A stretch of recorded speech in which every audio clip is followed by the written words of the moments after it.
Welcome back for another one. Today, we're diving straight into using the Google Maps local lead finder template.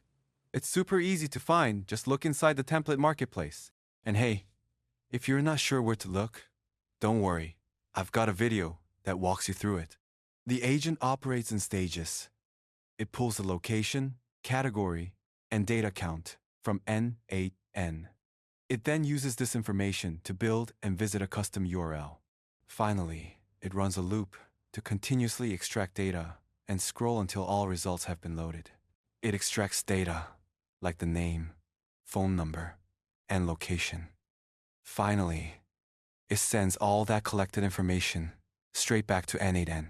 You can find the full documentation in the n8n template. Also, if you're not sure which template to use for the Browser Act, I've added its specific name inside the documentation. You can use Google Sheets for bulk data extraction, but our example is only for a single item. Just add the Browser Act API to credentials. Specify the workflow, add category and location, and you're good to go. The second node is responsible for getting the data. Simply reference the task ID with .json ID. Crucially, remember to enable the Wait for Finish option. The code node is simply separating the data you get from the Browser Act node, effectively splitting it into individual items so we can then loop through them. After we separate the items, we add each one to the Google Sheet. We use the name property for the append to prevent duplicate entries. Following that, we send the items directly into the Telegram channel for later review.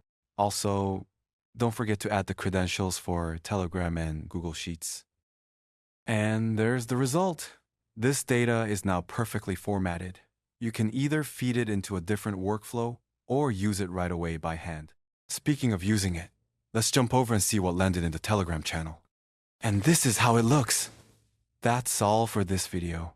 Thank you all, and please follow us, as we will be covering more complex workflows soon.